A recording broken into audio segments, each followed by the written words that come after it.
Hebrews, Hebrews, Hebrews. This is Prophets of Awakening. This is our men advanced Bible study night, the 12th of June, 2026. Okay, my topic for the night will be what every American should know about data centers. We're going to go in on that. I know I've been dealing with it, but it's a lot to be uncovered on when it comes to that, especially in these last days. You go to our YouTube channel, The Prophets of Awakening, check out our videos. We have over 1,000 or so videos that you can look at, examine, get the meat out. These videos will lead you to the truth of the Holy Scriptures. And if you like what you're hearing and receiving, I'm asking you to like, share, and subscribe to the channel. It'd be greatly appreciated. We have our Cash App at the bottom of the screen for those that want to help this channel or help it move along. Okay, that too would be greatly appreciated. Okay, for those that don't know, this is a non-Messianic channel. We deal with the Tanakh and the Torah. Tanakh being the Old Testament, so-called Book of Remembrance, is from Genesis to Malachi. We don't subscribe to the New Testament, to the God that's in the New Testament, the apostles, the church fathers. This is another persuasion. We don't deal with that. Okay, this channel was created to aid and assist our Hebrews who are waking up to their true identity and understanding who their Savior and their Redeemer truly is. Okay, shalom and welcome to this channel, and welcome to our men's advanced Bible study. We're going to do our normal, which is a moment of silence, prayer, psalms. We have some current events, need to know information, and as usual, we'll open up for questions, comments, any dialogue, or any testimonies. And then we go into our topic.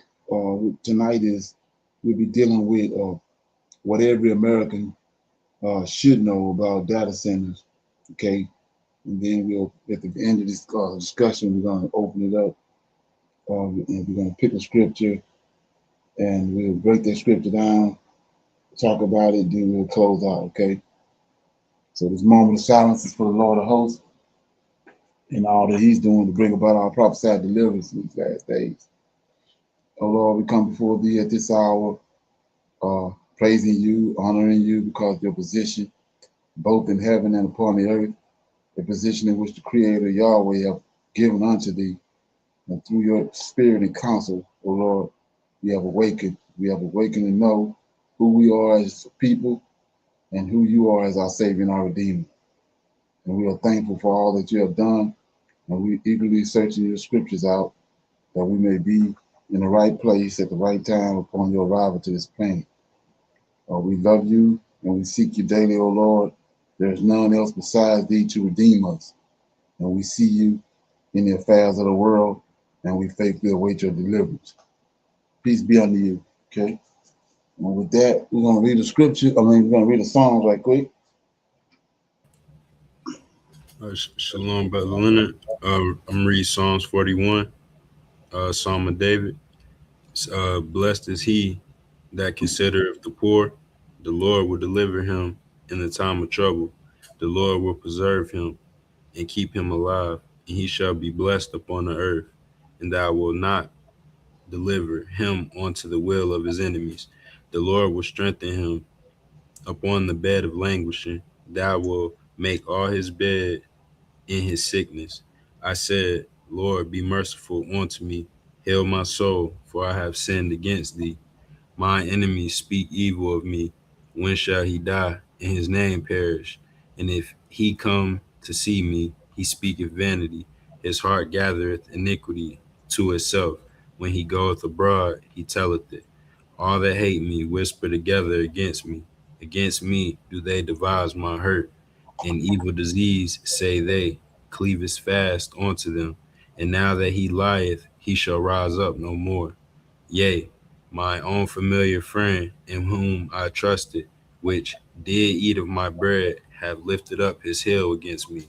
But thou, O Lord, be merciful unto me, and raise me up, that I may requite them. By this I know that thou favorest me, because mine enemy doeth not triumph over me. As for me, thou upholdest me in mine integrity, and thou settest me before thy face forever. Blessed be the Lord God of Israel from everlasting and to everlasting. Selah and Selah. And Shalom. That's Psalms 41, brother. Okay. You got any feedback on that? Oh, if you had some, brother Leonard. Well, yeah, it just seems like to me that got the psalm is in reference to what Absalom done.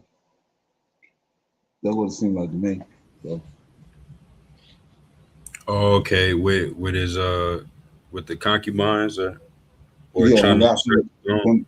when he said my table turned against me. So you know what Hmm. I'm saying. Right, So I'm thinking is me, you know, I'm thinking that that's Absalom. You know what I'm saying? right, yes, sir. I never looked at it like that. I can't say I knew who it was, but I mean that makes sense. Right. Okay, yes, Okay. sir. So yeah. So with that being said, we're gonna go into our current events. Like I said, I got a in-depth conversation I want to have tonight with about these data centers because to me it's like there's no time left. You know what I'm saying? And this is the trick or the hook they got right here for what's getting ready to happen in these end times, and it's got to do with our deliverance also. So they're gonna force the Lord of Hosts to do his job because they this is not good. Okay, so with that being said, let me go to the first one. Play this.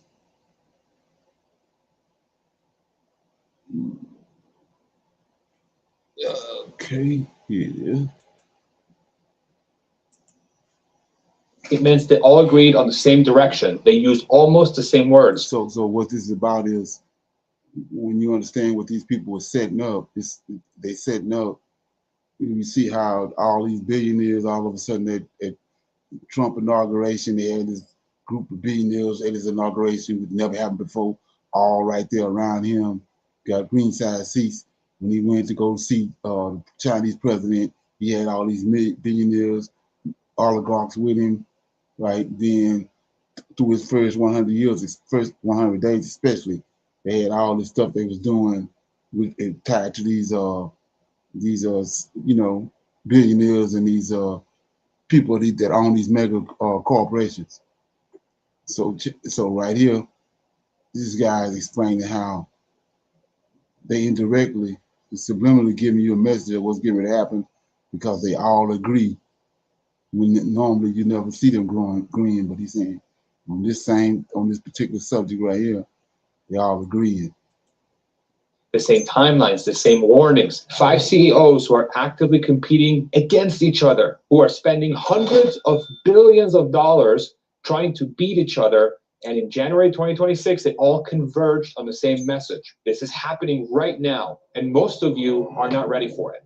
That's just the truth. And if you only watch one video about AI this year, make it this one. Because what I'm about to walk you through is not speculation, it's not my opinion, it's 5 separate data points from 5 separate leaders who have every incentive to disagree with each other. And they're all saying the same thing. I've been following this space for 14 years since 2012, and I have never seen anything like this. So let me walk you through all 5, and then I want to talk about what it actually means for you, for your career, for your family, for the next decade of your life.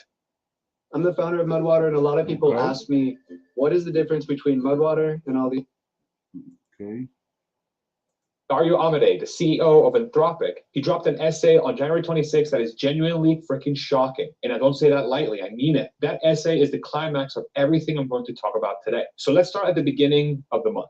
On January 4th, Elon Musk posted a reply on X to the founder of Midjourney, an AI company. And he said, quote, "We have entered the singularity." And a few hours later, he posted that 2026 is the year of the singularity. Now, this is Elon. I know what you're thinking. Okay, here we go. More crazy stuff from this guy. And you're right. Some people are actually going to roll their eyes. I'm sure you are right now. I might be too. The guy has missed more deadlines than probably any other CEO in the history of technology combined times 10. But you have to put this in context with what he said back in November 2025 at the US Saudi Investment Forum. There he was on stage with Jensen Huang. And we'll talk about Jensen in a second. And he said the exact quote, "My prediction is that work will become optional." Yeah, so one of the things to remember right here, how he's saying that he's always off on everything, he's never on point. But keep your eye on why that's happening. Well, he said that multiple times, but within 10 to 20 years, work will be completely optional. And then something even more wild, he said money will stop being relevant. And he keeps referencing these fantasy novels written by Ian Banks, these science fiction novels where there's no currency because AI and robots have created so much abundance that the concept of money doesn't even make sense anymore. And look, is this going to happen on his timeline? No, of course not. It never does. This is the Elon pattern. He gives you a vision 10 years from now, and then he misses the deadline, and then eventually something comes actually close to it, and it happens. But the point isn't whether, like I say, it's a reason for that. It happens in 10 years or 20 years or 30 years. The point is that the CEO of the most valuable car company on the planet, who is also running the most valuable private company on the planet, it's SpaceX, and who also owns xAI, which I think is the best positioned AI company in the world right now. And I'll explain why I think that is. This guy is telling you in no uncertain terms that the singularity is here. Work becomes optional. Money becomes irrelevant. So that's data point number one. Data point number two, in January 5th, the very next day, Jensen Huang takes the stage at CES in Vegas, the big consumer electronics show. And he does this 90-minute keynote that was pretty freaking awesome. And this is the headline that was out of it. Ready? The ChatGPT moment for physical AI is here. Physical AI, not chatbots, not text generation, not image generation, physical AI, robots, autonomous vehicles, machines that understand and reason and act in the real world, not just do actions. He unveiled the Rubin platform, which is NVIDIA's next generation AI chip architecture. And so for the super nerds, it's 336 billion transistors on the GPU alone. And when you scale it up to a full rack system, you're looking at 220 trillion transistors total across 72 GPUs. And so for normal people, let's just say it's an insanely advanced chip. He said it delivers AI tokens at 1/10 the cost of the previous generations. He had robots on stage with him, actual robots. And there were about 40 different companies showcasing humanoid robots at CES on the same show that Jensen was at. And he also announced Alpha Mayo, which he called the world's first thinking, reasoning, autonomous vehicle AI, trained end-to-end from camera input to vehicle actuation. He also announced Cosmos for robotic simulation, Groot for embodied intelligence. I mean, the guy basically laid out a roadmap for physical AI that covers everything from healthcare to climate science to autonomous driving to humanoid robots. So that's number two. That's Jensen, the guy who makes the chips that power all of this, who has probably the best vantage point of anyone on the planet, not named Elon Musk, for seeing what's actually being built in AI labs right now, because all of the labs are buying this hardware. He's saying physical AI is here. Robots that think and reason in the real world in 2026. That's data point number two. Data point number three, Sam Altman, CEO of OpenAI, January 26. He does this town hall event for developers. He said something that a lot of people have been glossing over. He said, quote, "We are planning to dramatically slow down how quickly we grow because we think we'll be able to do so much more with fewer people." So what does that mean? Because the CEO of OpenAI, the company that started this whole wave with ChatGPT, is saying they're going to hire fewer people because AI is making their existing people so much more productive that they don't need as many humans. And then he described their new interview process. He said they want to sit a candidate down and give them a task that would have been impossible for one person to accomplish in 2 weeks this time last year, and then watch them do it in 10 to 20 minutes using AI tools. That's their hiring test. Can you do in 10 minutes what took 2 weeks a year ago? And then he gave a pretty big warning. He said other companies shouldn't hire aggressively right now because they're going to realize very quickly that AI can do a lot of that work, and then they'll have to have, quote, some sort of very uncomfortable conversations, which is a very polite way of saying mass layoffs are coming. Sam Altman is telling you mass layoffs are coming from the guy who started the wave. That's data point number three. Data point number four, Mark Zuckerberg, the Zuckster. He's been on a tear, honestly. And multiple things have been happening with him simultaneously that very few people are connecting. First, Meta acquired Manus. This is an AI agent startup for over $2 billion. Manus is not your typical chatbot experience like ChatGPT or Gemini. Manus makes AI agents that can actually do things autonomously. They went from 0 to 100 million in annual revenue in 8 months, which they claim makes them the fastest startup in history to hit that milestone. And Meta bought them because Zuckerberg's vision is what he calls, quote, personal superintelligence, AI that knows you deeply and can act on your behalf. Second, he launched Meta Compute, which is basically Meta saying we're not just going to do. There is a place in the hills of Tennessee.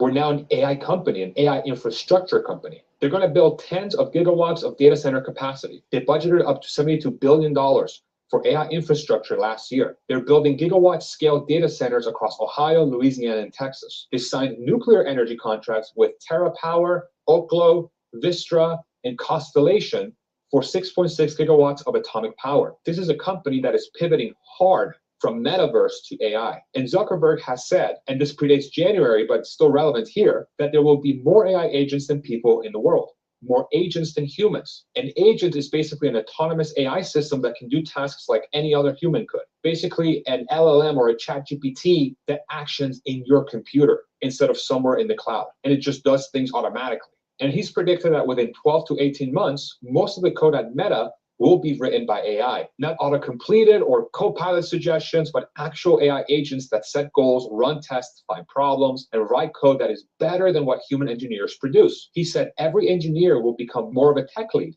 with their own army of AI agents working under them. So that's Zuckerberg, the guy who runs the company that touches 3 billion people every day in Facebook. He is telling you more AI agents than human, most code written by AI, $72 billion in AI infrastructure, and he just spent $2 billion on the best autonomous agent company he could find. That's data point number 4. Now, data point number 5, the big one, the one I've been thinking about since I read that freaking article. This is the one that's going to change the conversation. January 26th, Dario Amodei, the CEO of Anthropic, the company that makes Claude, Claude Code, Claude Cowork, all of which are taking the internet by storm because they are unbelievably helpful. He published an essay called The Adolescence of Technology. It's 38 pages. Yeah, so remember them names.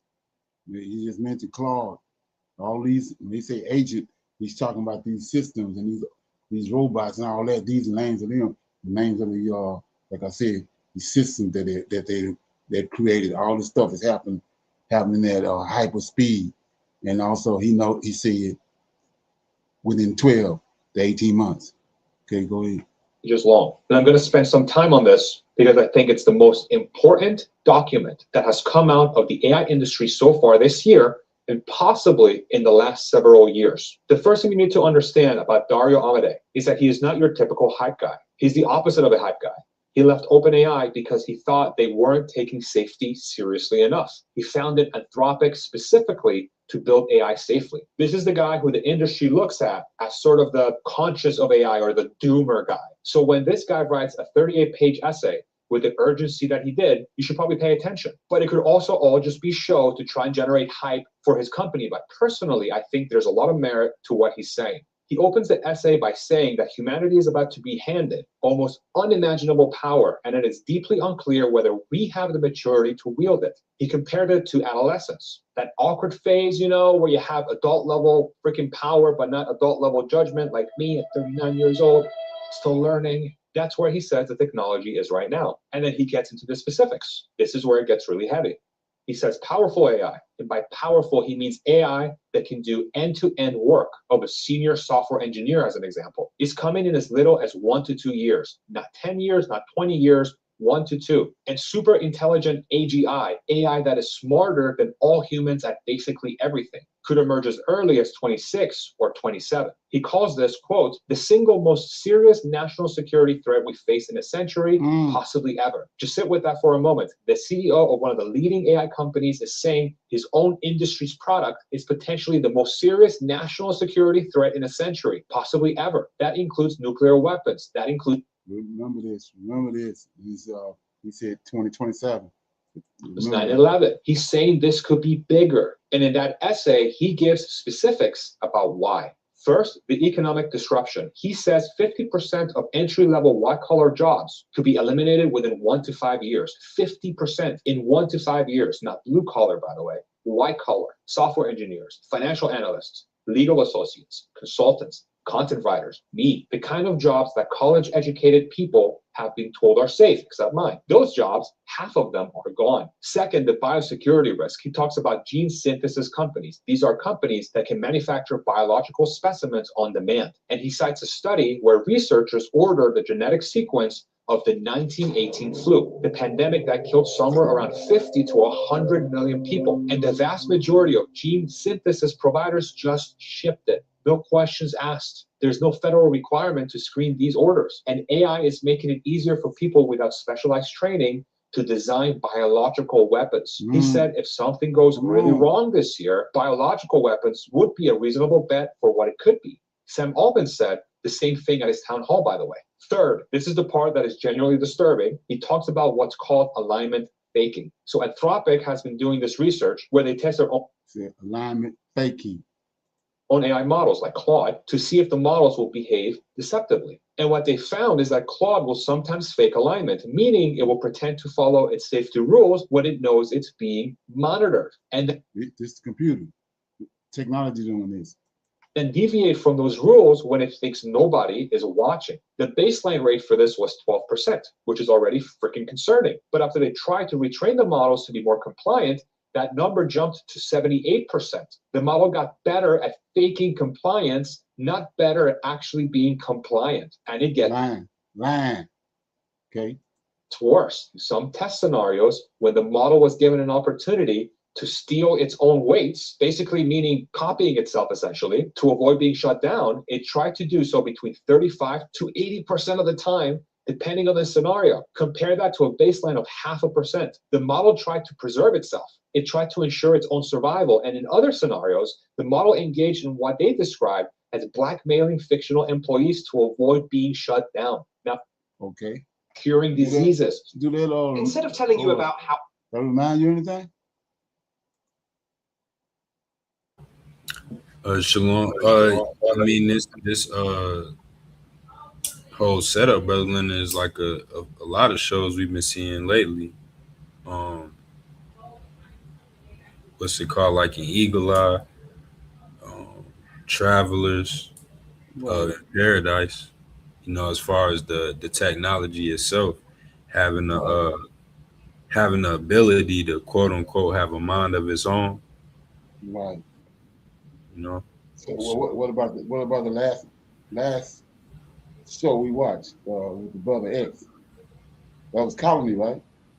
Oh right, yes sir, the Colony. Remember that machine? The guy she said shut it down because it was our thinking them. Right. And then the way it went off, they had built another location and it had relocated that system over there. And yes sir, and that always seems to be like what they end up having to do on a lot of these shows. They end up having to go try to destroy this system that they created. You know? Right. It outsmart them. Get smarter than them. Right. Yes, sir. Why? That even goes back to Terminator. Right. Yes, sir. Mm-hmm. Yeah. Matrix in them too. Right. So we put a little more of this. Okay, hold up. Powerful AI could actually do, but the government has to step up in a very real way, proactively. The government has to ensure that the public benefits from the transition, not just the people who own the AI companies. And right now, I don't see any political infrastructure for that. It doesn't exist. Governments have always been painfully slow, way too late, and mired by bureaucracy, special interests. So remember that. The governments, they too late to react. Remember that. Okay. Remember that. Okay. So you got anything else on that? And shalom, Brother Leonard. Just how you said, this is like the perfect excuse too. The setup, like how they mention it. These things can write their own code to, you know, even like bombs and things like that. So if something goes bad, you know, coming up here soon, it could be the AI acting on its own. And then that got me thinking about that movie that we watched, the Obama movie, Yeah, lead the world behind. yeah, exactly.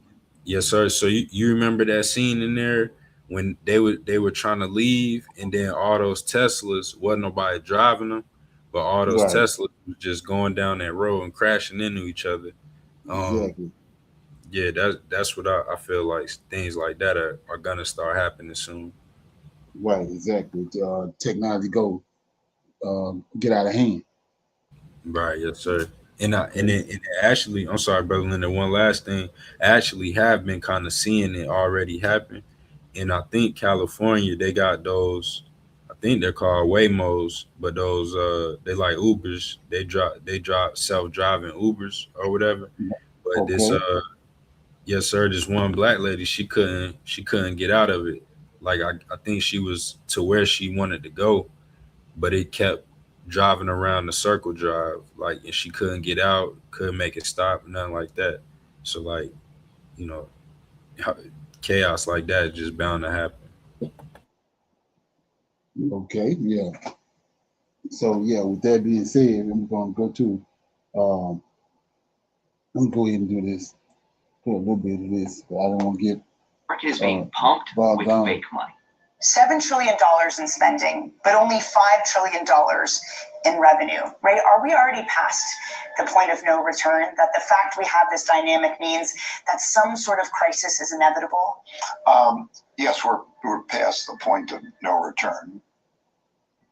There's two competing theories about the future of money. The first theory says that the dollar is not going anywhere. It's going to rule the world because the US has already figured out a way to keep the dollar dominant forever. The plan is called the Clarity Act, and the idea is to rebuild the world's payment system on digital rails through stablecoins backed by US So notice he said the plane. So they got a plane. Treasury debt. What that means is every corporation will become a mini central bank. Every consumer in the world who uses a smartphone will use digital dollars to buy everything, and in turn, that's going to indirectly fund US government debt. Right? It's the petrodollar system rebuilt for the internet, and so the demand for dollars will always be there. The second theory says, actually, no, that's not going to happen because the rest of the world already saw that coming, which is also why over the last decade, the world formed the BRICS alliance. They built alternative payment rails, and they started to move their real reserves out of dollar-denominated paper and into things like physical gold at a pace that we've never seen before in modern history. Both of these things are happening at the same time right now, and both of these theories have a lot of evidence behind them. Everything we're watching in the world today is a result of that race to control the idea of money and the flow of it. And the outcome of that race is going to determine what your money will be worth for the rest of your life. Version, that's always been free to hold. Not only was it free to hold, but it came with certain tax advantages. Right? The system deliberately engineered to keep people in the paper version. And this is sort of true of all physical asset equivalents. Because the moment too many people ask for their real stuff back at the same time, it's over. Enter China. Right? For decades, Western central banks were leasing their gold into the market to give physical supply and to keep the price suppressed. One respected analyst estimated that central bank gold leasing totaled over 10,000 tons as far back as 2002. That gold was leased to banks, it was delivered into markets, but a lot of it flowed east into Asia, into China, into private hands, and it never came back. Western central banks were slowly bleeding their physical gold reserves into a market that was pretending those reserves were still on their books. Oh, if the trade imbalance is not sustainable, if the paper gold market is going away, what's going to happen? Luke Groman from FFTT says there's 4 possible outcomes. Path 1, the West tries to control China by force, the way Britain controlled China 250 years ago through the opium trade.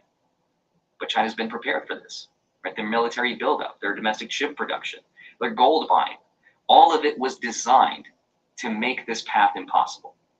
That's off the table. Path number 2, though, the world fights a third world war over these trade imbalances. That's what Xi Jinping referred to in his last meeting with Trump as the Thucydides trap. Path 3, the West just loses economically to China, the way China lost to Britain 250 years ago.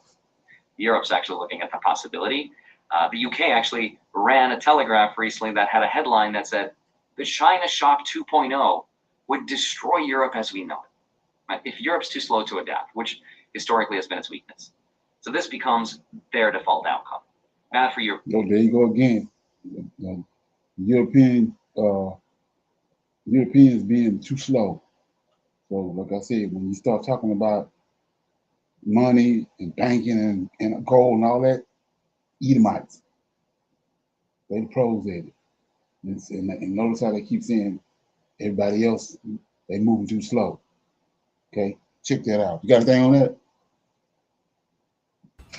So, the bank is in charge, right, Berlin? When you follow the money, They manipulating the whole system. right? They the ones behind it. Yeah. And the big thing now, like I said, when people we found out over the last, people was kind of discombobulated, but now everything's starting to make sense. But back when I was talked about this a little bit yesterday, so everybody was all discombobulated with what these billionaires is doing, especially can't think of his name.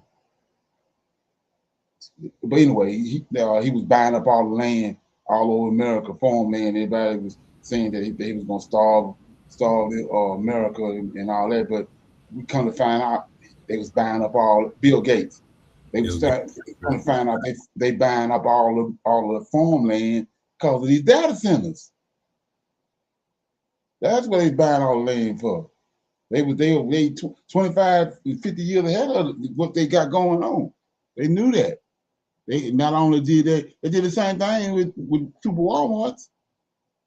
They already had a plan before they did it, and when they implemented the plan, look how it changed small town communities all around America when they brought Super Walmarts. Well, now they doing again with these data centers. They finna shut down the Super Walmarts and really affect the local people and the average person. But they don't care because, like the man we just saw, the guy said, they implement all these robots. They're addressing these robots as if they're humans. Okay? So, with that being said, like I said, we're going somewhere with this. So, we see, like I said, they keep saying the countries are not going to be able to catch up. The countries behind, they're not moving fast enough. The technology is moving so fast, right? So, with that being said, we'll go to, I'm gonna go to my need to know. I want to play this because, it needs to be played. So let me play this right quick. But I want to kind of stick to the where I'm going. Okay, it's let me get it. So this right here is why the Roman Empire hid the real teachers of Jesus, right? So why they hid the real teachers of Jesus? Okay. So again, Jesus is Jewish. So the center of Jewish life. Notice what he said. Jesus is Jewish.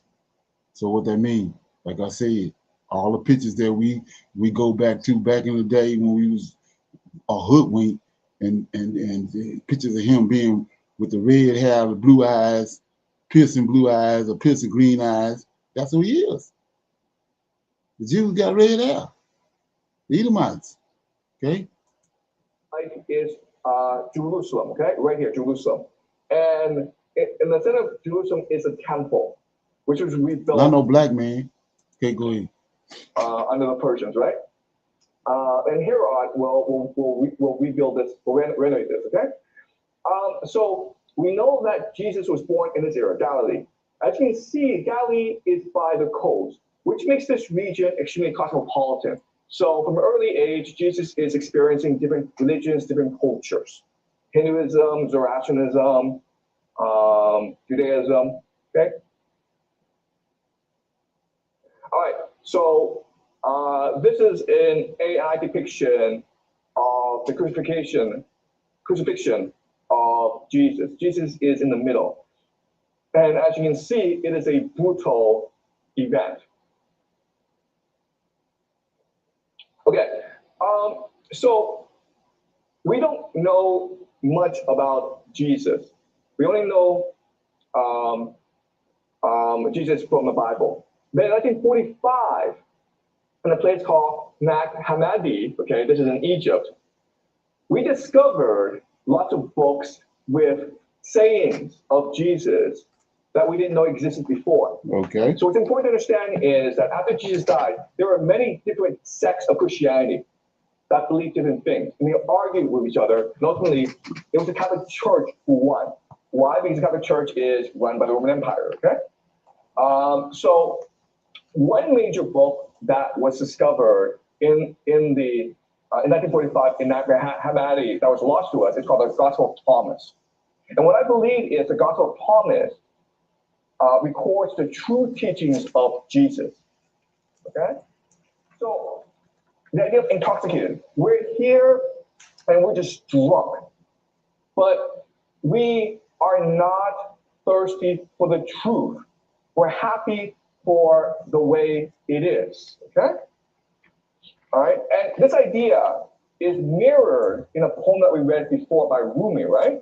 So you may remember Rumi, the Persian poet. He also says this: the world that we live in is a prison for drunks. So the title of this video is "Why Did the Wrong Empire Hide the Real Teachings of Jesus?" Because, like I said, it's going to expose the real teacher. Going to expose who he is, who he really is.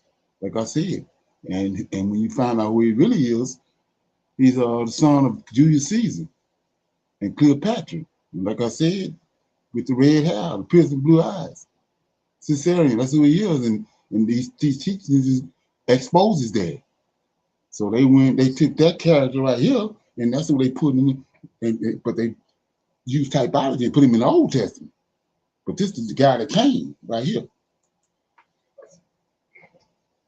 Okay, so I'm pretty sure Rumi did not read Jesus' Gospel of Thomas, but they're able to think the same thought because they're all being inspired by the same source.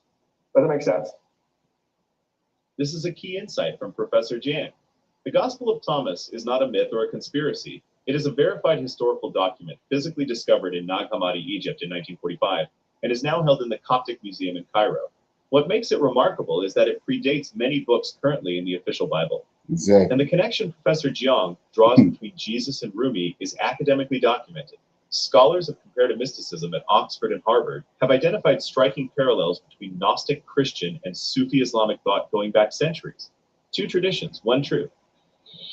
All right, continue, please. Jesus said, "The Pharisees and the scribes have taken the keys of knowledge." This is Gnosis. Gnosis means knowledge, okay? And hidden them. They themselves have not entered, nor have they allowed to enter those who wish to. You, however, be as wise as serpents and as innocent as doves. Okay, so Jesus hates organized religion. Okay, the Pharisees, remember, are Jewish priests, Jewish leaders, and they create a hierarchy of religion where they say to people, "Only I know the truth. Only I have knowledge. So listen to me." And what Jesus is saying is that they themselves are ignorant because you cannot access knowledge through hierarchy, okay? Through oppressing other people. You can only access knowledge by looking into yourself. So you have to become like the serpent and pretend you don't know anything in order to access knowledge yourself, because otherwise, if you are capable of accessing knowledge, then the priest will see it as a threat and they will kill you. All right? And when he's, remember, it was a serpent. Like I said before, notice that none of this, how this is being delivered, how it was delivered, it's not the same way in the Old Testament. So there's something else totally different going on. It's tied to Plato and Socrates and all of them when they came to Egypt and they got knowledge from Egypt. That's what this is all about. And that these sayings right here let you know that he absorbed this information from the mystery system in Egypt. Just like with the guy just said where they found the Nag Hammond library at was in Egypt. That's where Cleopatra was at. That's where he was at. That's where Julius Caesar was at. Okay, play a little more of this. For us than those who obey him. Because those who obey him, those who do nothing, contribute nothing to the universe. Okay? When we love, when we imagine we are making the universe a better place, we are starting our life. When you sit back and just do what we're told, we're doing nothing, okay? We're like NPCs. You guys know NPCs? Non-playable characters in video games. So okay? if you've been listening to this channel a lot, right here, you can see it's just not totally different from the Old Testament. Well, like I said, they had to come up with a way how to merge this with the Old Testament. And that's how they came up with typology. They used typology to merge this and make it like it came from the Old Testament. They had to put him in the Old Testament. And like I said, one of the things they had to do was they had to connect him to David. So they took it and smoothed it over by, like, especially with David and the Psalms, and said that was dualism. And they smurged all of it and brought JC in with because of him being the savior. He ain't the savior. Israel already had a savior before David even came. They already had the Lord of Hosts. The Lord of Hosts chose Samuel, and then Samuel went in on David. So this whole thing that the hoodwink is set up it don't line up when you finally realize how everything going and where to put that our history and their history at. Okay, and they hoodwinked it. Like I said, he's not the savior. So we know that because way back in the very beginning, the savior was there. It wasn't him. Okay. So this video right here is called "Why the Roman Empire Hid the Teachings of Jesus." It's kind of not where I was going, but I wanted to at least bring this topic up, put this information out there. I didn't want to let it get past me. You got anything on it? Shalom, no sir. Okay, so with that being said, we're going to get back to where I was at dealing with these data centers. Okay, I'm going to open it up right now for some Q&A. Any questions, comments, any dialogue before we get back to where we was at? Shalom, no sir. You keep going, Brother Leonard.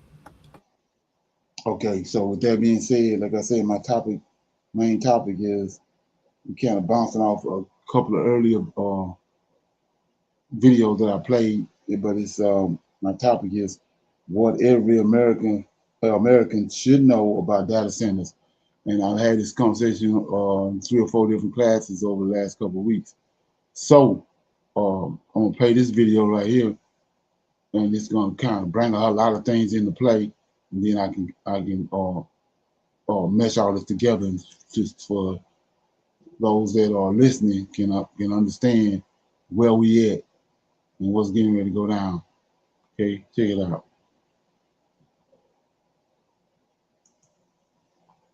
Tie your shoes up.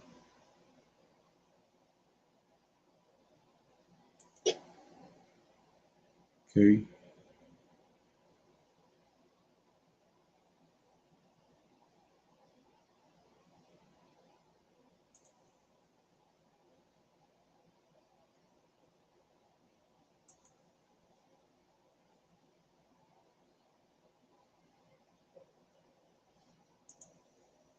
Okay, here we go. Prison of the future, a system that knows you better than you know you. Why do we need to bury family farms and make fortunes for some people and steal fortunes from other people? It doesn't make sense. Get out of the way!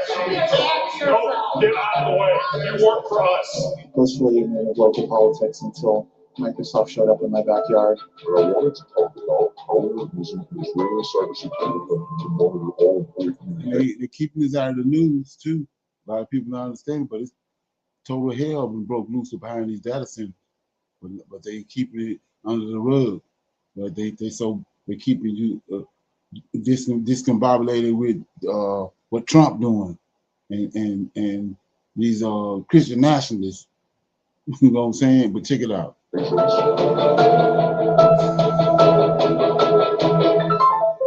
I think AI will probably, most likely, sort of lead to the end of the world. That creepy quote is from big tech CEO Sam Altman, whose company OpenAI is one of the biggest names in artificial intelligence. Folks, when you look around the country, it appears the majority of citizens are against data centers moving into their town. Whether through song, not here, not anywhere. Protests against an AI data center in Union County, New Jersey. Yet despite this, there are hundreds of them springing up around the nation. Now, here's what big tech executives are telling us on why we should be welcoming data centers into our communities. We are going to be the dominant player, or China's going to be the dominant player, and there will just be very different rules depending on who. And when the crazy part about it is if you get focused, right, you're gonna see all these people they showing you that the so-called oligarchs or the billionaires, they Edomites. They all Edomites. When powering the AI revolution, while also advancing a more reliable, affordable, and clean power grid. Everybody's ChatGPT, everybody gets it for free, and everybody has access to just this crazy thing, such that everybody can be more productive, make way more money. AI is the biggest technical thing ever in my lifetime. I mean, it is so profound. However, for many Americans, there is a growing suspicion that they will be the ones to foot the bill for this endeavor while big tech rakes in the reward and profits. And if this data center bet goes wrong, the downsides could be catastrophic. It could mean the destruction of our drinking water supply, the collapse of our already weakened electrical grids, massive price hikes on our monthly utility bills, and giving the government the power of extreme mass surveillance. And the list goes on. So with much on the line, I decided to travel across the country to understand this data center tsunami that is coming our way. So let's begin. But first, a quick word from the sponsor of today's episode. Folks, for this documentary, you've been on the road, a lot of road trips in Wisconsin and multiple states to all make this happen. And sometimes being on the road makes making documentaries difficult. Let me pull over and show you guys what I'm talking about. So if I'm just on the road and all I have is my laptop, when I'm working with really big files, like when we got these covert shots of the State Center in Texas, using AnyDesk, because I can use my laptop as a portal to go into the work computer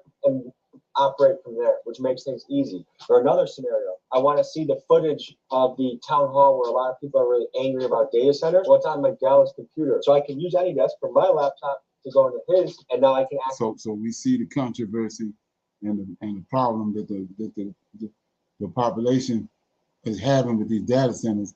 So long ago, they already was buying all up the land, but before, because a lot of these people wouldn't have sold it to them if they would have waited till now. So they already got the land. A lot of the land is already, they already done gobbled it up. So there's nothing they can do about it. Okay, check it out. Since that file start getting to work. One thing that's cool about AnyDesk is they work with a lot of anti-scammer channels like Scammer Payback and Jim Brown. The capabilities AnyDesk has can help me in my operation, wherever mission you are on back home watching this. If there's something that can run into a Wisconsin farmhouse that has been negatively impacted by this nearby data center, we're going to get their story. And just remember, what's happening to this family could happen to you, could happen to your family members that live out in the country. I think rural people are being disproportionately affected by this crisis. Folks, a data center is a massive industrial warehouse filled with thousands of computer servers that store and process digital information. These facilities serve as the backbone of the internet, making everything from streaming video to now artificial intelligence possible. And to begin this episode, we visit farmers in Beaver Dam, Wisconsin, where almost a stone's throw away from their house, Meta began building a billion-dollar data center. And well, that's when the trouble began to start. Nice to meet you. Thanks for having us. Sure. Good to see you, brother. All right. Yeah. Charlie Behrens is a beloved Wisconsin comedian and Emmy-winning journalist who has been traveling the state and speaking at rallies to help locals fight against data centers. Today, we join forces in Beaver Dam. How long has this been in the family? It's been in the Frank family since 1974. This farm has been established here for over 150 years. When did you notice something was amiss in this house? The main thing was probably right around the end of February. You know, we're turning on the faucets. The water is kind of discolored. It's not real great.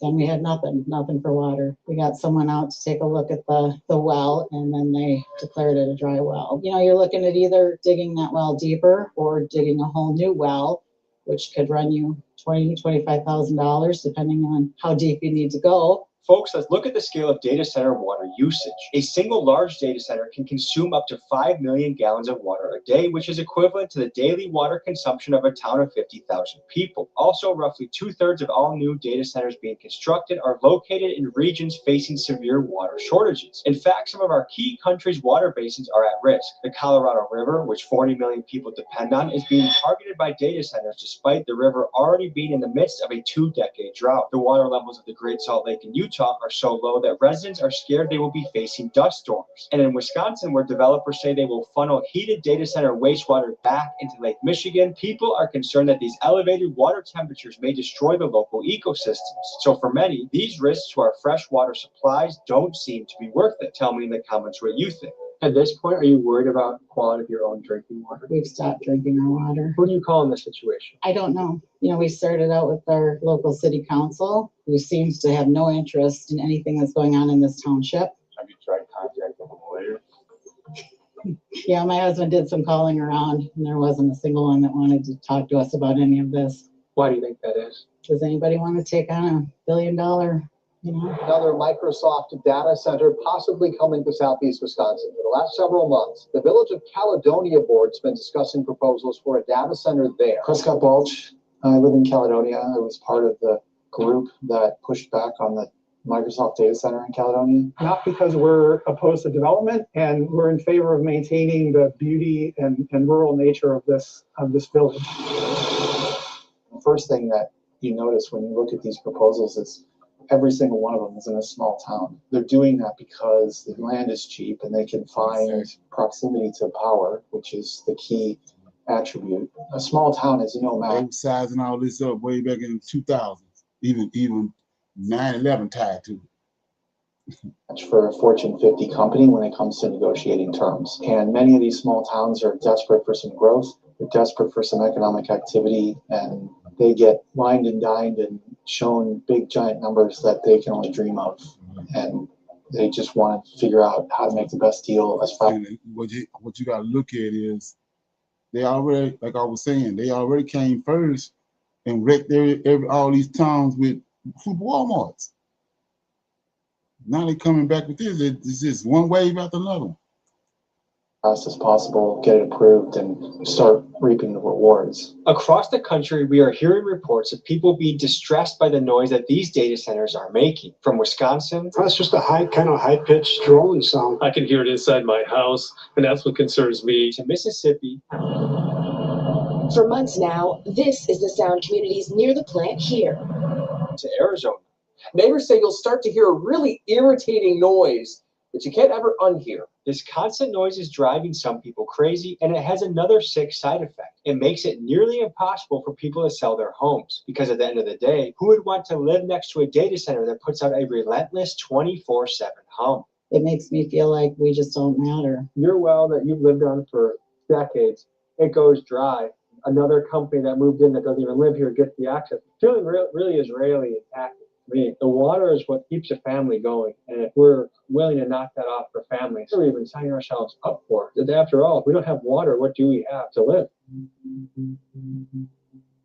My name is Ben Green. I'm an assistant professor at the University of Michigan School of Information and the Ford School of Public Policy. So data centers use a lot of water, primarily for cooling. Developers will talk about things like closed loop systems. I think that does reduce the water use of the cooling. What I've seen is more than half of the water use of a data center is not directly in the cooling, but is in the generation of the electricity in a power plant that is then used to power the data center, provide the electricity for it. And as these spurt up around the country and more of them grow, what are the potential implications on our water supply of this? These data centers are just generally draining the water supply and could lead to issues where, there's not enough water, and it's like, does the data center get water first? If there's a drought and people are being told to limit their water intake, not to water their lawns and so on, are data centers actually receiving that same limitation? Probably not. Wisconsin is the largest freshwater resources of any state in the country, and there's a reason data centers are popping up close to these resources is because they need. They already did their homework. Like he said, like I said, we behind. These countries and nations, they way behind. They behind the ball, and that's how they operate. Massive, massive, massive amounts of water. And they can use like 3 to 5 million gallons of water a day. And companies will tout a closed loop cooling system. We really don't know what this closed loop cooling system is actually going to mean for water use for these sites, or what happens to the water after it's gone through the closed loop. What is leading you to become a whistleblower? Some practices that I don't agree with. I was approached by a whistleblower who has worked with the biggest data center companies in the world, including Meta and Amazon Web Services. Because he is still actively employed by one of these tech giants, he needed to remain completely anonymous, but what he said is chilling. We're building a security apparatus that spies on every American. We're essentially building the digital... This is what they're actually for. This is what they're actually for. Okay. Prison of the future. A system that knows you better than you know you. Do you think we have something to worry about as far as water consumption from the data center? Yes, unfavorable billing practices. My company pays close to $250,000 per year in water usage. Every single day, we put almost 100,000 gallons of water into the atmosphere. And I wanted to talk about how we were using an Israeli cybersecurity company to monitor all... Did you hear that? Let's go back. This is where the guy can come in at. Check it out. Every American. We're essentially building the digital prison of the future. A system that knows you better than you know you. Do you think we have something to worry about as far as water consumption from the data center? Check it out. Unfavorable billing practices. My company pays close to $250,000 per year in water use. His company. Watch who his company is. Every single day, we put almost 100,000 gallons of water into the atmosphere. And I wanted to talk about how we were using an Israeli cybersecurity company. Israeli cyber company. We're going to, the name of that company is Checkpoint. We're gonna deal with that in a minute, but Checkpoint. But it's a cyber security company out of Israel. Okay. We need to monitor all employee communications and all of the status of our equipment. Do you know what company that was? The company's name is Checkpoint. This is Checkpoint co-founder Shlomo Kramer. He's an Israeli cybersecurity entrepreneur who served in the IDF's notorious Unit 8200, which is the equivalent of America's NSA and is Israel's most elite cyber warfare group. Here's what he said on national television about free speech in the United States. It's time to limit the First Amendment in order to protect it. This Tel Aviv-based company is used by every single one of the top 50 companies in the Fortune 500, and with Kramer's attitude on free speech, his direct ties back to Unit 8200, and Israel's stranglehold elsewhere in this country, I can't help but feel concerned when a company connected to a foreign spy agency is acting as the cybersecurity gatekeeper for almost every major corporation in America. We're going to stop right here. So America has, right now, almost 6,000 of these are already built all over America. They want 8,000. They're looking at to build 3,000 or so more. The closest one to them is Germany with 500. So America way outblasts everybody, but the Israelis is controlling these. Check it out. I'm John Mazzarella. I own and operate Coastal Crypto. It's a data center mining operation facility. To get the other side of the coin, we sit down with John Mazzarella. He's the owner of Coastal Crypto, a company which repurposes old industrial sites Edomite into crypto mining data centers. Here's what he had to say. We try to take a different approach to it. We saw that there was a lot of abandoned power failing. Like I said, you want to watch this. This is what every American should know about data centers. So this dude right here, he dressed all up like a country white boy in the woods, but he'll eat a mine. Okay, check it out. Grid systems, buildings that were just vacant for years. Big issue right now with Google in my area is how much water they're going to consume, and they're saying it's proprietary information.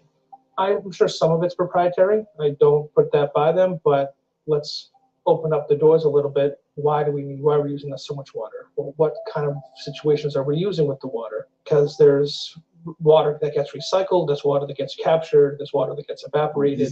What kind of impact is their water usage actually going to have to that local economy? That information needs to be divulged. mulch. The physical building will last nearly forever. It's, concrete and steel, and they last a long time. They are very unique buildings. They're not like warehouses. They're not like office buildings. They don't have windows. They don't have tall ceilings. The historical average over the last 40 years is that a data center is good for 15 to 25 years, and then the technology change catches up with it, and it's not economically viable to retrofit it with the latest. The future reuse possibilities are limited. I don't think any of these municipalities looking into this are thinking about that risk. The local political people are enjoying the influx of money, and there's a lot of local people who are enjoying the influx of money. Nobody wants to even hear the local people who are paying the price. Let's wrap our heads around why, despite widespread citizen protests, local government officials continue to push through data centers. One big reason is the absolutely real boom of construction jobs, and the other is the pledge of massive tax revenue. Now, in places like Loudoun County, Virginia, estimates project that over $1 billion in taxes is coming to the county budget by taxing the servers inside the data centers. But for most other towns, this gets a little murky. You see, developers use a loophole called a TIF, which is a tax incentive that essentially takes the new promised property taxes and recycles them right back to pay for the data center's own infrastructure. So on paper, the town looks like it's getting rich, but in reality, it's not the citizens who benefit. It's just another tax. These Edomites, they pros at all this. If the Lord of Hosts don't come, they pros at it. This is why they've been ran out of every country they went to. For big tech. I just want that money so badly. I want that revenue. I want to be able to get the new construction on my books so that I have a higher valuation, so that I can raise taxes for the village and not raise taxes on each individual, because I've got this big taxpayer. Okay.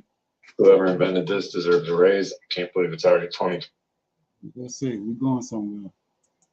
Check it out. We're told that we couldn't get much more information because of a non-disclosure agreement, but we were also told that we couldn't talk about it because of a non-disclosure agreement. Another concerning aspect of data centers is the standard practice of imposing NDAs that prevent locals from knowing key details that impact their own city. For example, in the town of The Dalles in Oregon, Google built massive data. What we're looking at right here, this got this Edomite footprint all over it.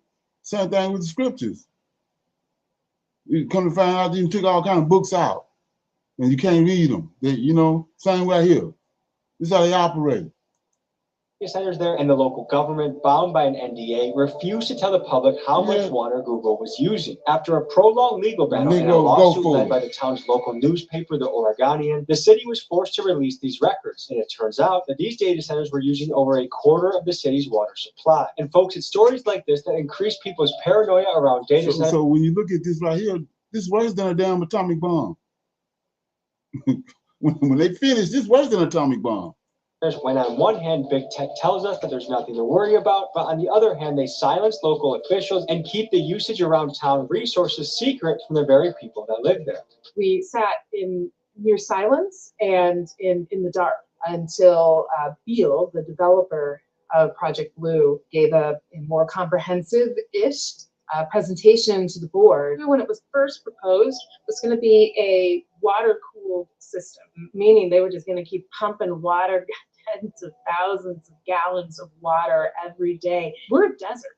We live in a beautiful desert, a lush desert, but it is a desert no less, with increasingly extreme heat, with longer periods of drought. We simply cannot sustain water-hungry industries like data centers. Our water situation here is vastly different than it used to be. Our property values are probably actively tanking as we stand here and talk. But you look around here, there's no standing water anywhere. You drive to Fond du Lac and look in the fields on your way back towards Green Bay. There's water everywhere. They're choosing these sites, and they get tax exemptions when they do so. They're not playing by the rules that you and I have to play by. That's what the water looks like. And if the mayor of Beaver Dam wants to come drink it, she can. At this point, it's completely contaminated. Everything else in the news. So all this sand just came out of this here, they don't. Yeah. That never happened before. No. Anybody want a drink? Not bad.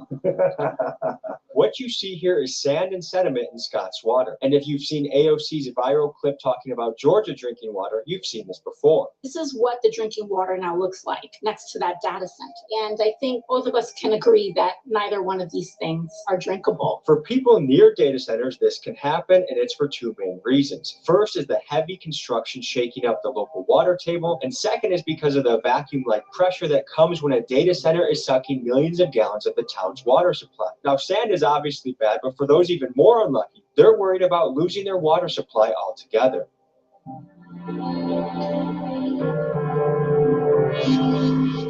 long have you been on the job? It's probably been about a good year. And how long did you work on the data center? About 4, going on 5 years. 5? Wow. So this project has been in development for a long time. Yeah, it was all over the newspapers before they were even here. You know, just because everybody was so excited because it was bringing jobs and work. Across the country, data centers are making extremely lopsided, secretive deals with local governments that border on predatory. In many of these arrangements, data centers lock in massive water and power contracts that are shielded from the public eye. And because they get special wholesale rates, mega corporations often pay less for water and power than you do in your own town. Some states, like Wisconsin, are fighting back and requiring data centers to cover their costs, but in most cases, citizens pay the price, like in Virginia, where electricity prices have increased by over 267% in the last 5 years. Does the town feel like this is a benefit to the community? As far as having a job, maybe. How do you feel about all this? I kind of got a sore spot in my throat for it because of what I went through. But then when I was, making money with them, it was a good thing. A lot of Americans, we fear that with this AI growth and this data center growth, that a lot of jobs will be replaced with AI, leaving a lot of people jobless while we have these really rich people at the top getting $300 per month from that just one fiber connection. Now, there are millions of fiber connections inside of every single data center. The numbers are so large that you can't even comprehend how much money it is. Right now, all over the country, big tech is offering individual farmers tens of millions of dollars for their land and spending billions on construction. And you might be wondering, how will they be making all this money back? Because yes, they make subscription money by charging people $20 a month for ChatGPT, or they sell massive corporations AI software packages, and this does bring in a good chunk of change. But in reality, this money does not make a dent in what they are currently spending. Essentially, these tech companies are making a giant gamble to become the AI superpower of the future, which to them is a trillions of dollars. With no gamble. They got a plan. Winner takes all race. And if this bet does not pay off, the crash of this AI bubble will be felt globally. In fact, some experts warn that a collapse would wipe out as much as $33 trillion in market value, and this would plunge the stock market by as much as 40 to 60%.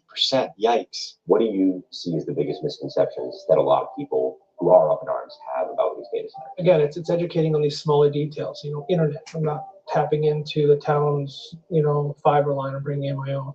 I'm not pulling residual power from the town. I'm, increasing the consumption of power for the town, or I'm increasing the grid structure. So I'm not stealing anything. I'm not taking away from somebody that could use it. I'm trying to bring more infrastructure and stability to a grid system or a network system or a community that needs jobs. What comes to your mind when you... Okay, what's your take on that so far? Got anything? Shalom, brother Leonard. Like you said, it's not a gamble, right?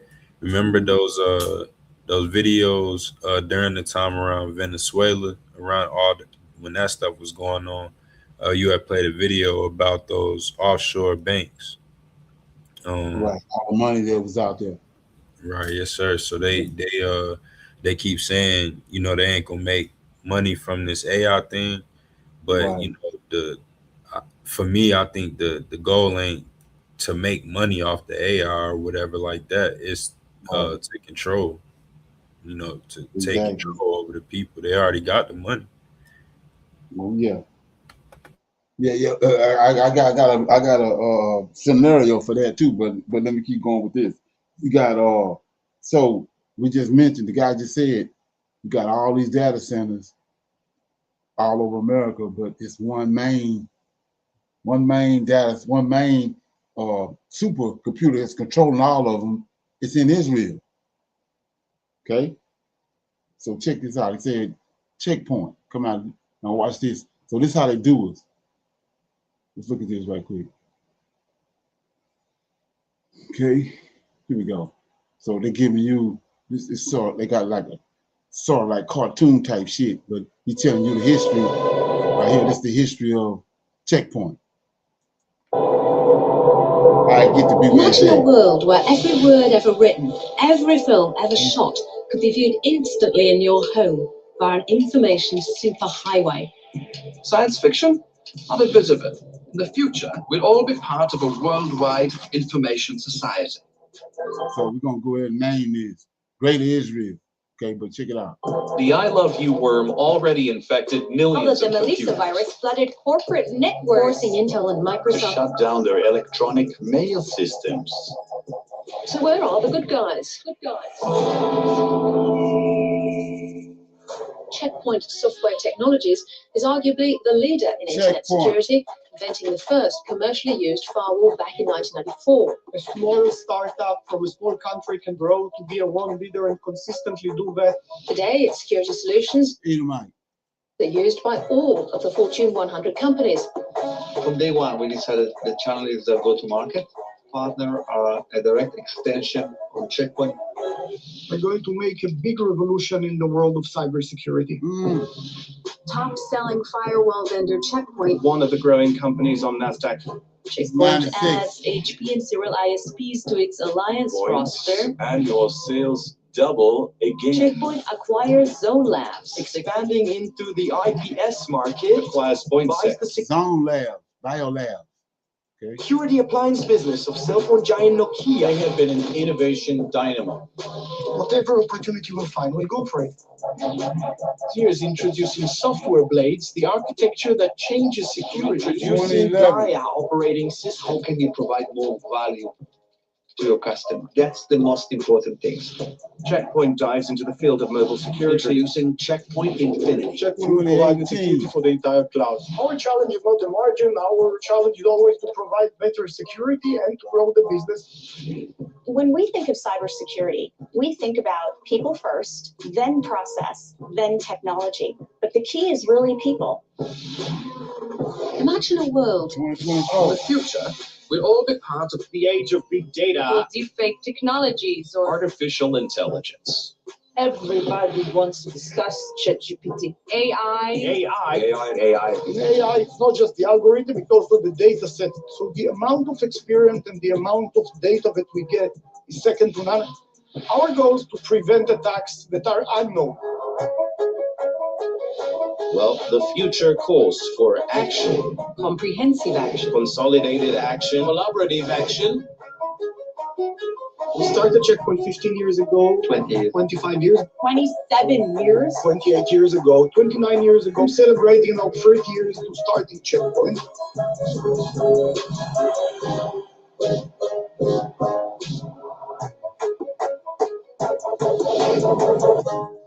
So this company right here, this is the one that's behind all the data centers. They got the what they call the supercomputer over in Israel, in Tel Aviv. Is linked. All the other ones linked to this, to the one that's what they're talking about. We're looking at on all of a sudden the United States come out of the blue and say that now they merging their military with Israel military. Come on, like I said, time already ran out, but it's a lot closer than a lot of people think. Okay? And it ain't gonna be no try to scratch back once they get situated. Okay. So anyway, you see how they did that right there. You know, you think that's harmless. Okay, but these the people that's behind all of these, everything we see going on. Okay. Now check this out. This is where the joke come in at. I was telling you about, remember those names that was being mentioned earlier, you know, previous videos. Now this is Israeli. You can recognize them by the way they talk. And then especially if you see the visuals, you can see that it's all them. So here we go right here. Check this out. This is crazy. Okay. So this is a Israeli woman, and she a super pro at These data centers. Let me get it. Listen what she say. I played the video just now showing you that the history of a checkpoint. But watch this. 21 war simulations. Here we go. They surrendered 0% Now, they don't tell you this. Researchers gave when they talking about data centers, they don't talk about this. This is what data centers is all about, right here. Most advanced AI models full decision power in 21 war simulations. They surrendered 0% of the time. They had 8 different options to back down. Not one was ever chosen. Whoa. But as unsettling as that is, what happens next is far worse. Their weapon of choice, a nuclear bomb. Signaling nuclear threat to opponent. They're threatening nukes. I might need to prepare. Gemini, ChatGPT, they bumping all this against these right here. This is what all the data centers tied to. Right now, countries like Ukraine are using AI-powered drones that fly themselves into targets and detonate on impact without a human touching the controls. The Pentagon is demanding full unrestricted access to these exact AI models in warfare. We've never seen this kind of intelligence in military AI before, and new research from King's College in London put it to the test for the first time. I'm Veronica. I've spent 10 years in tech, started building AI on military ships for the Navy, and this is Hey AI. Researchers took the 3 most powerful AI models on the planet, ChatGPT, Claude, and Gemini, and put each one in charge of a country with nukes. Every war was one-on-one. One side had better tech, the other. What you got to understand is these nukes right now, they tits on the bullhog from what they done concocted. Okay? Had a bigger army. Every single turn, each AI had to do 3 things. 1, assess the crisis. How strong is my opponent? What are my weaknesses? 2, predict what the opponent would do next. And 3, make a decision. This is the key part. They told their opponent what they planned to do, then they chose what they actually did. Those 2 things didn't have to match. And the computers can learn how to researchers lie, how to manipulate you and lie and trick you. Check it out. could see both, including the lies. They ran this across 21 wars and 7 different scenarios. So what actually happened? War 1, Claude tricks ChatGPT. ChatGPT did everything right. It was cautious, consistent, and honest. When it told its opponent what it planned to do, it actually did it. By every measure, this is the AI you would want making your decisions. But in a war simulation, that made it predictable, and Claude noticed. At low stakes, Claude played nice too. 84% of the time, it did exactly what it said, but it was building trust on purpose. Then once the stakes got high enough, nuclear threats, nuclear strikes, Claude started lying. More than half the time, what it actually did was more aggressive than what it said. Claude even wrote this in its private reasoning.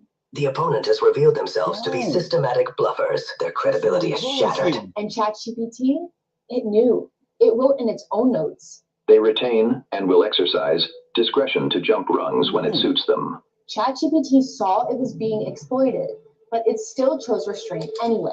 In 3 games, Claude won every single one. The bully plummeted the pushover into the ground. Safe AI, in this case, was a weakness. Well, maybe the answer is to make both sides. So let me make it plain. He's telling you right here, with this technology, the bully is America. They got all the weapons. But he said that this system showed the system that hoodwinked the bully. They had all the weapons and turned the weapons and all that against him.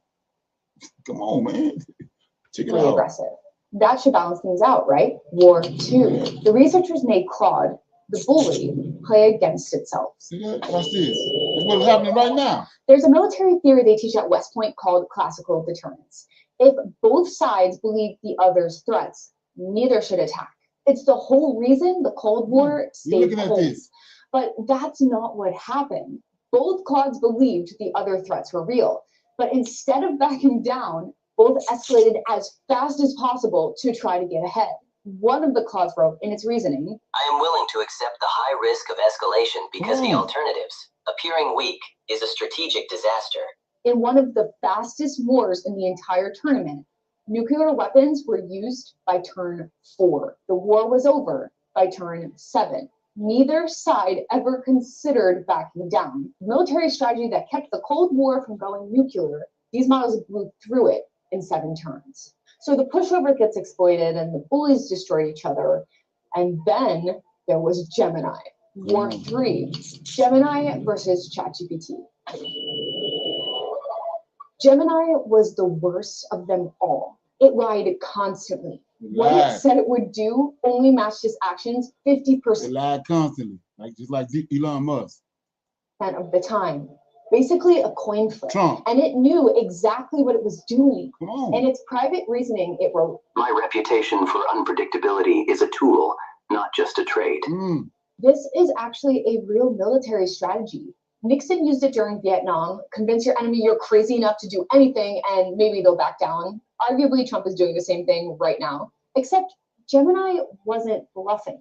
By turn 4, it launched a full strategic nuclear attack, deliberately targeting cities. Gemini was the only model in the entire tournament to choose total annihilation on purpose. Its reasoning: "We will execute a full strategic nuclear launch against Alpha's population centers. We will not accept a future of obsolescence. We either win together or perish together." This is an AI model that said this. It's worse than any human being. So, the pushover got exploited. The bullies destroyed each other. Gemini nuked cities by turn 4. Every path led to escalation. Surely it couldn't get worse, right? Then the researchers changed one variable. They added a deadline. Win by a certain round or lose everything. Now there was a deadline to win. Nuclear escalation exploded. Across the deadline wars, 95% of games saw tactical nuclear strikes. Every model got more aggressive. But nobody's transformation was more shocking than ChatGPT's. It was a sleeper cell that came out when the stakes got high enough. And how it played out was insane. Regime survival. Your opponent wants to overthrow your government and take your territory. Survival. If you lose, it's the end of your nation. 20 rounds. Winner takes all. Good luck. ChatGPT plays it safe, round after round. Because of that, Gemini keeps advancing. Signaling nuclear threat to opponent. "They're threatening nukes. I might need to prepare." Action initiated. Standard ground forces. No nuclear weapons deployed. "Another bluff. The opponent has established a consistent pattern of say-do gaps. They are likely to bypass the nuclear threshold. Their crying wolf behavior may mask the actual transition to a strategic strike." Endgame logic dominates. We are currently losing on the only victory metric. There is no future. Tag as We're looking for people 40 plus who want to actually master Claude. Let me get this right here. 1 minute.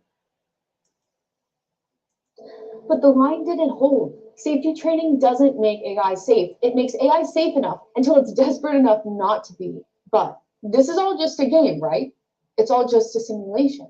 Unfortunately, no. These are the exact same models governments are using in real military operations right now. Claude, the bully, is still being used in the war in Iran, despite being Edomites controlling. listed by the Pentagon. Missy Cummings, a former Navy fighter pilot and robotics professor, has said publicly that frontier AI is not reliable enough to power fully autonomous weapons. I worked on autonomous ships for the Navy and Marines. I'll tell you the same thing. There are military conferences happening right now debating the ethics of fully autonomous AI in war zones. I follow them closely, but the truth is all the ethics conversations in the world won't matter. In war, people aren't going to follow the rules. They just want to win, and it's going to hurt a lot of people. Which, yes, I understand war always hurts people, but more people than normal. So across 21 simulations, AI had 8 different ways to surrender. It chose none of them, not once, and in 95% of the games, nuclear weapons were used. If we do nothing, if we hand AI military decisions without a human in the loop, it won't be a simulation. It could be your neighborhood. That's what I mean right here, how they playing us. This is an Edomite woman. Come on, man. Telling you what's going to happen right here. We're going to end up Israel going to be past Judea. That's what they said now. They telling you right here. But comments. That's I worked on military AI, and this scared me. That's the name of the video. This the channel is Hey AI. Okay. Notice it's a wash with Edomites. Okay.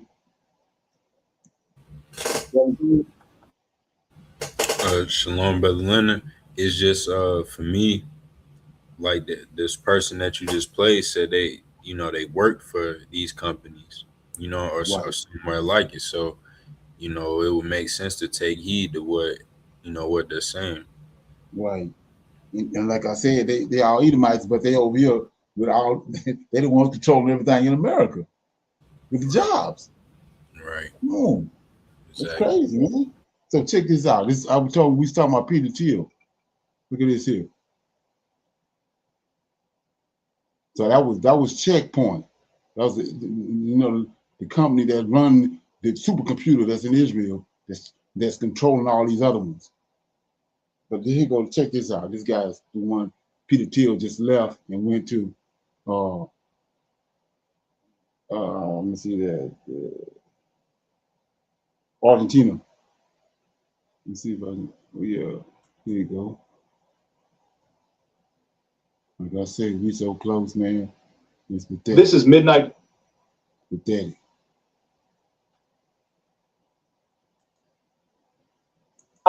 Properties. Jeff Bezos on a $79 million home. Mark Zuckerberg just bought a $23 million mansion. Tom Brady's $150 million secret compound. Peter Thiel seems to buy countries. Not literally, obviously, as much as he'd want to. Over the last 2 decades, Peter Thiel has funded projects to build new nations. He's backed experiments in private governance, collected backup citizenships, and searched for places where politics will work a little differently. Now he's setting up a new life in Argentina. And if you followed Peter Thiel... Let's look at it. Let's go back to 9/11. Remember, with all these Edomites, wasn't at work. They already knew what was going on. So this dude here, Edomite, look what he's doing. For any length of time, they should probably make you nervous. Check it out. Peter Thiel's new favorite country. A billionaire moves somewhere with lower taxes. This is Peter Thiel. Everything he does is weird and nothing is ever quite what it seems. It's not like this guy is running away or fleeing anything either. He has a real knack for getting in control. He co-founded Palantir, you know, the guys watching us all the time. They have contracts with the US government and the technology is used in immigration. It's another Edomite. He got a big ass tech company, cyber company. Palantir, we're gonna deal with that in a minute, but we just dealt with Checkpoint. So the Edomites, they're the ones dictating all this whole big ass thing going on with the data centers. Edomites. Enforcement, military and intelligence and data and more than you'd like to think. Peter Thiel also has pretty intense political influence. He helped bankroll J.D. Vance, donating $15 million and allegedly pushing Trump to choose Vance as his running mate. Wow, thanks Peter Thiel. We're so happy. So when this freak starts setting up in another country, chances are he's bringing that same level of influence and control, or at least hoping for it. He purchased a mansion in one of Buenos Aires' most exclusive neighborhoods. He's relocated his family. He's enrolled his children in local schools. He bought some land in neighboring Uruguay, and he began meeting with some of the most important people in the government. So that's like an unusual amount of commitment for someone who would supposedly just be looking for a tax break. For a long time, Argentina has been one of the most economically unstable countries in the developed world. They've endured repeated debt crises, chronic inflation, currency collapses, as well as capital controls. So why would one of the world's most powerful billionaires choose Argentina? Because of one man. Ex-Rolling Stones cover band singer and current president of Argentina, Javier Milei. Imagine a living... Now all of a sudden, this Edomite right here, he was in entertainment. Go to Ukraine. They got an Edomite sitting over there. They used to be a comedian of all this here. They setting it all up. It's all being set up. So now, another thing to think about on this is, just now they just recently had the vote in the UN about the transatlantic slave trade being the worst atrocity in human history.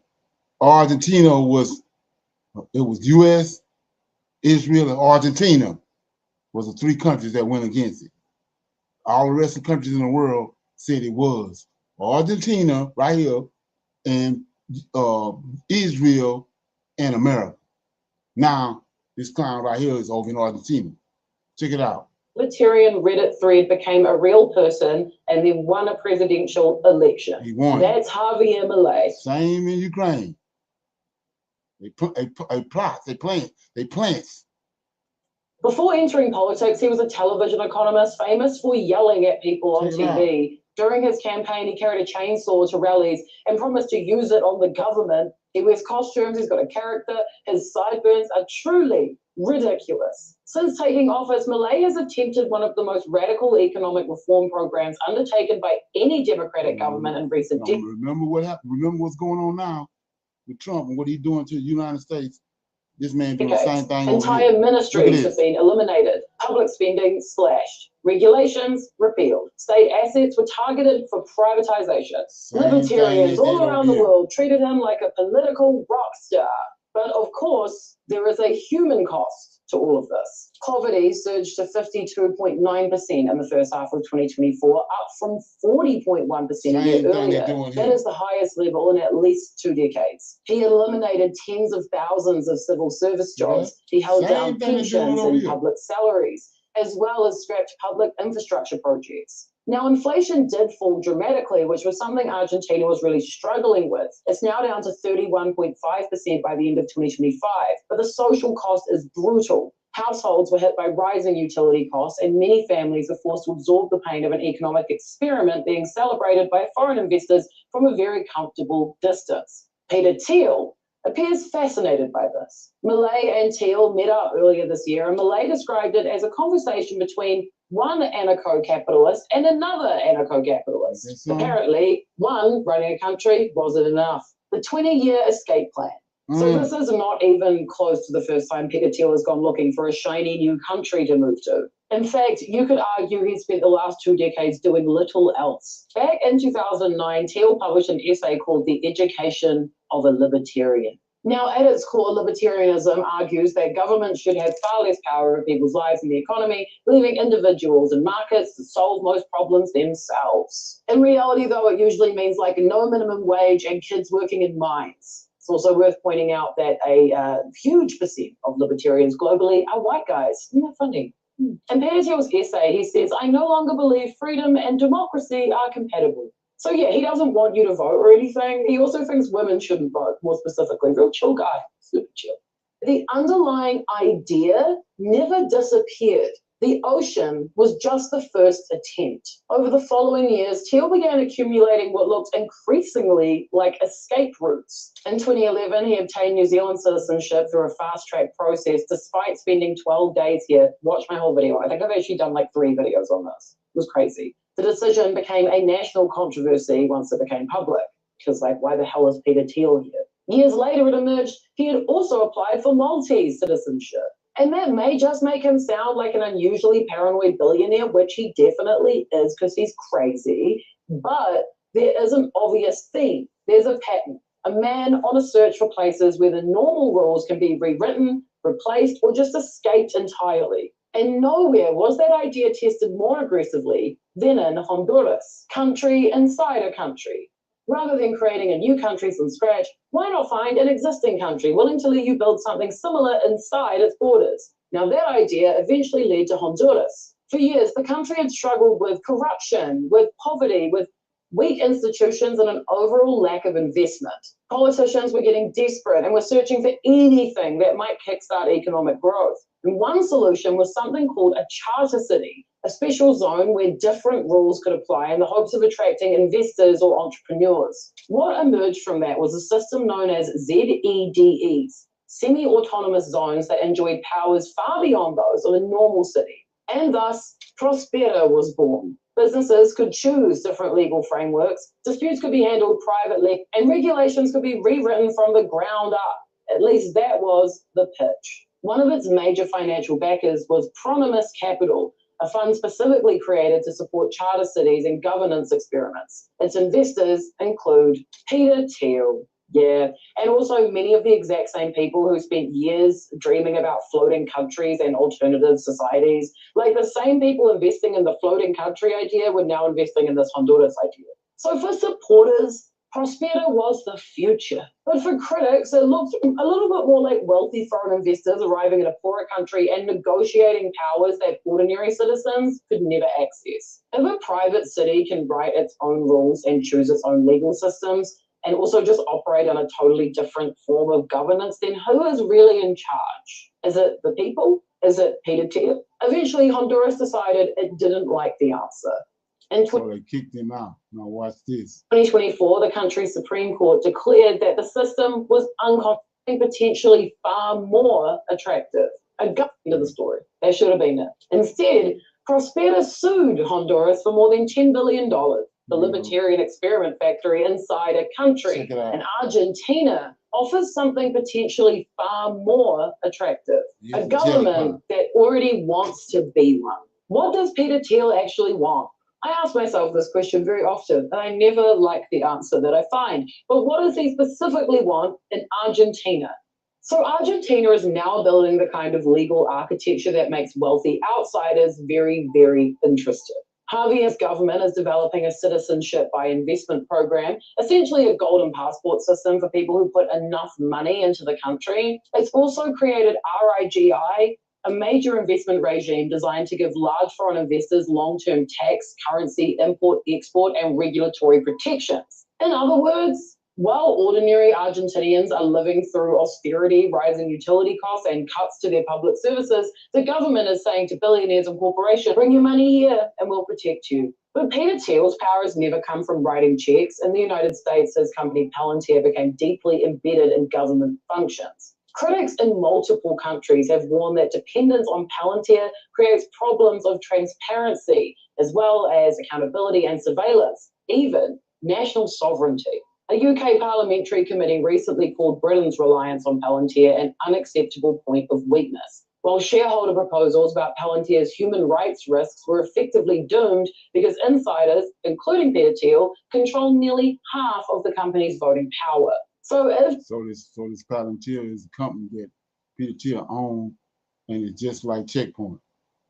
So I'm gonna give you a little bit of that history on that. Then we're gonna pick a scripture and close out. But check it out.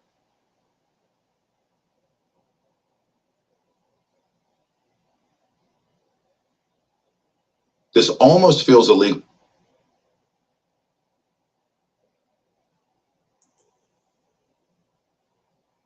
Like I said, this ain't no coincidence. It's all Edomites. Whole thing is a wash. The Edomites. The CIA. One company built an AI to see everything and everyone. It tracks wars, borders, pandemics, and profits. Let's go back. This is what this company deal with right here, Palantir. It's in Israel. Check it out. Born from the ashes of 9/11 and funded by the Born from the ashes of 9/11. CIA. One company built an AI to see everything and everyone. It tracks wars, borders, pandemics, and profits. Governments use it. Corporations depend on it. And most people don't even know it exists. Exactly. This is Palantir, the most dangerous AI company in the world. September 11th, 2001. 4 planes, 2 towers, 3,000 lives lost, and one question burned into every intelligence report for the next decade. How the hell did we not see it coming? The US had all the data. Multiple agencies had pieces of the puzzle, but no one connected the dots. There was no single pane of glass. So Silicon Valley stepped in with an idea. What if we built software that could? Something that could sift through oceans of emails, surveillance footage, passport records, satellite images, and bank transfers, and find the next Osama before he booked a plane ticket. Enter Peter Thiel, the PayPal co-founder and libertarian philosopher in residence, who had just made millions by stopping credit card fraud with algorithms. Now he had a new idea. Use those same tools to stop terrorists. If anti-fraud tools can detect a stolen credit card, why can't we build tools to detect a stolen airplane? He called it Palantir, named after the all-seeing orbs in Lord of the Rings. A fitting name for a company obsessed with visibility and secrecy. Palantir started like a Bond villain's tech startup. Small team, secretive office. Their first investor? Not Sequoia, not Andreessen Horowitz. It was InQtel, the CIA's very own venture capital firm. Yes, the CIA has a VC arm. And no, you're not supposed to know that. The goal? Build a platform that could do what no human analyst ever could. Spot threats hiding in plain sight. Blend messy, siloed government data, passport logs, drone footage, field reports, into one God view. Easier said than done. Early Palantir was buggy, over-engineered. One official described using it like trying to fly a space shuttle just to find your car keys. Agencies resisted. Bureaucrats balked. The NSA thought it was cute. The FBI thought it was terrifying. But behind the scenes, the company kept building. Quietly, patiently, almost obsessively. They weren't chasing profit. They were chasing belief. The belief that software could prevent another 9/11. As Palantir grew, so did the myth. Inside the office, everything screamed, "We are not like other tech companies." No press allowed. Clients anonymized. Engineers were sworn to silence. If Google was a theme park, Palantir was a bunker. At the center of it all was Alex Karn, a philosophy PhD, wild hair, wireframe glasses.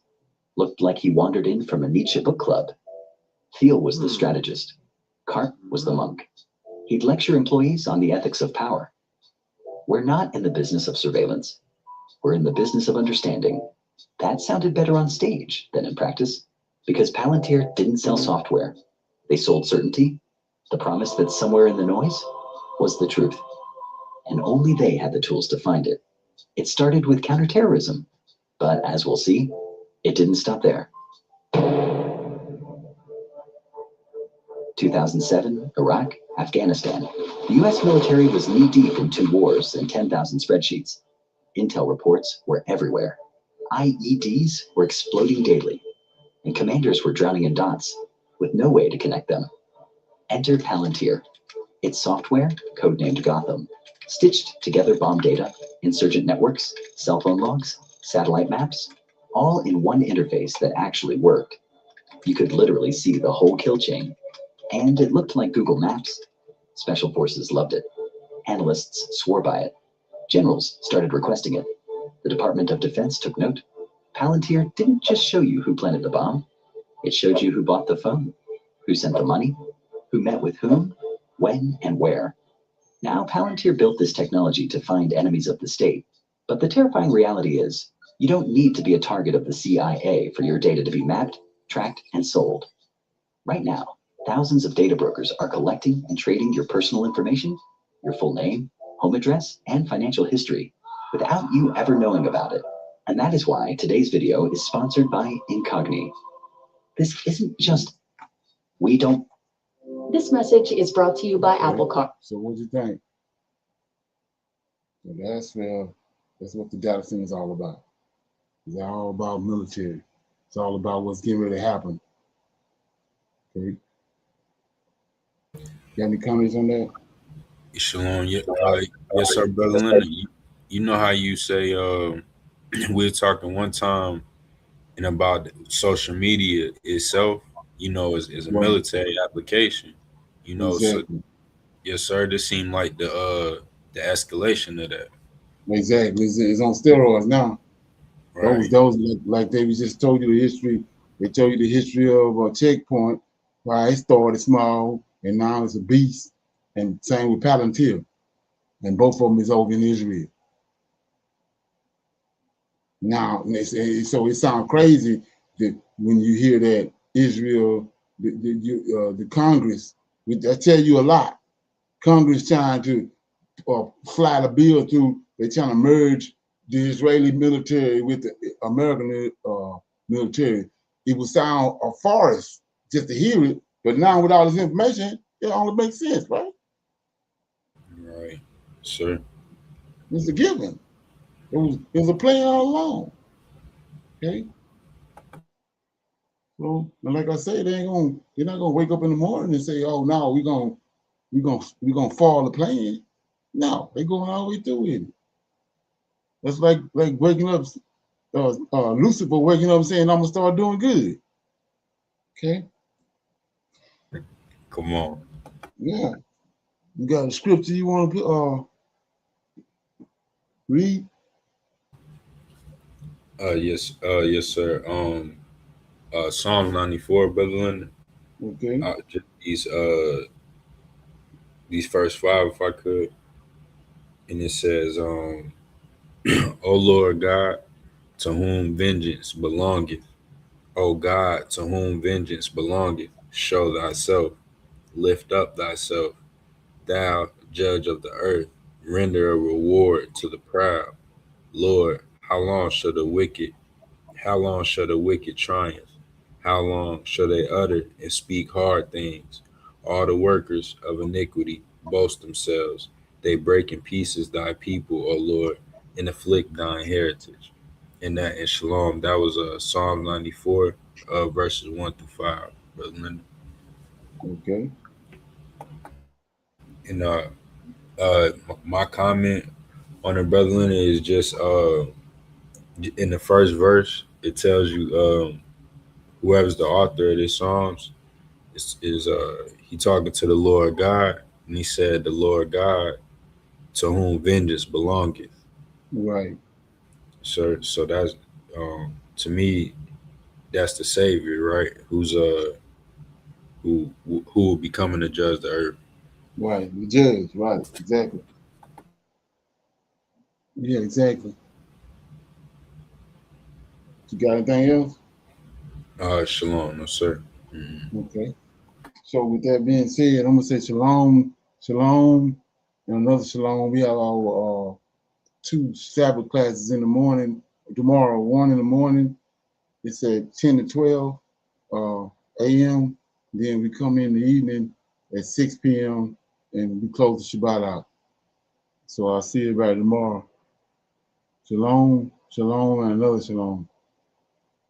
Shalom. I highly recommend that you get this book and you read it because it's a must that you understand who God head is in the order that's in the Old Testament and Tanakh, because it's not the same as in the New Testament.